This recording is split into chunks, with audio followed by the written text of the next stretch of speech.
Chariots of Fire, based on 1 Kings chapter 19 verses 19 through 21 and 2 Kings chapter 2 verses 1 through 18.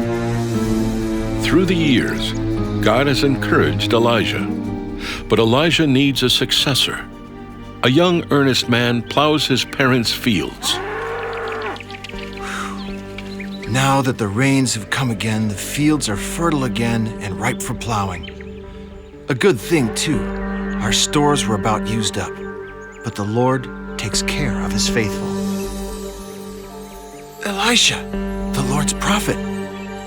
Without a word, Elijah takes off his mantle and places it on Elisha's sweaty shoulders. Does this mean... Thank you for calling me, Elijah.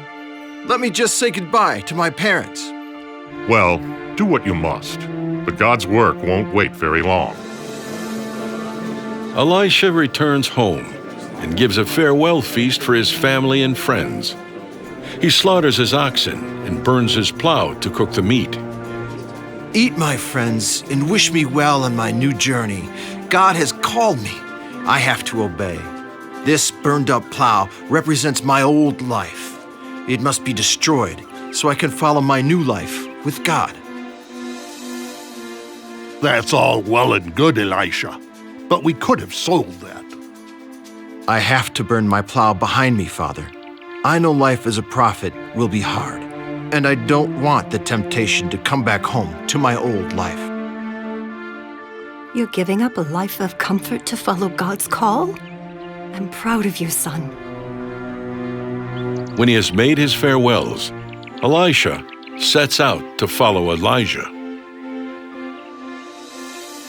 Ahab dies, but Queen Jezebel remains the power behind the throne. Elijah receives a message from God. The Lord has told me to go to the Jordan. Stay here, Elisha. No, as long as you live, I will follow you, Elijah. So they set out together. God has revealed to both of them that this is Elijah's last journey, but they say nothing. When they reach the Jordan River, Elijah strikes it with his cloak, and the waters part. They walk across on dry land. On the other side of the river, Elijah stops as if he has reached the end of his journey. Is there anything you want to ask before God takes me away? Yes, let me inherit your spiritual power.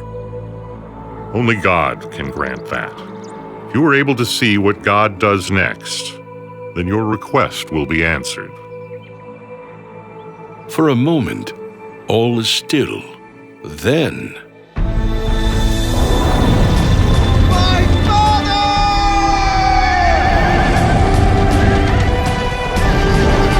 When Elijah's mantle drops from heaven, it confirms that the miracle Elisha witnessed means he is to carry on Elijah's work by himself. When Elisha goes back to the Jordan River, he strikes the water with Elijah's mantle, and the waters part. God's power has come to me. Thank you, my Lord. A group of young prophets are waiting on the other side of the river, and they witness Elisha's parting of the waters. We know God has taken Elijah's spirit, and now we know that you are truly his heir. Should we look for Elijah's body so we may give him a proper burial? Look all you like. There will be nothing for you to find. The prophets spread the news throughout Israel that Elijah has been taken up to heaven, and Elisha has taken his place.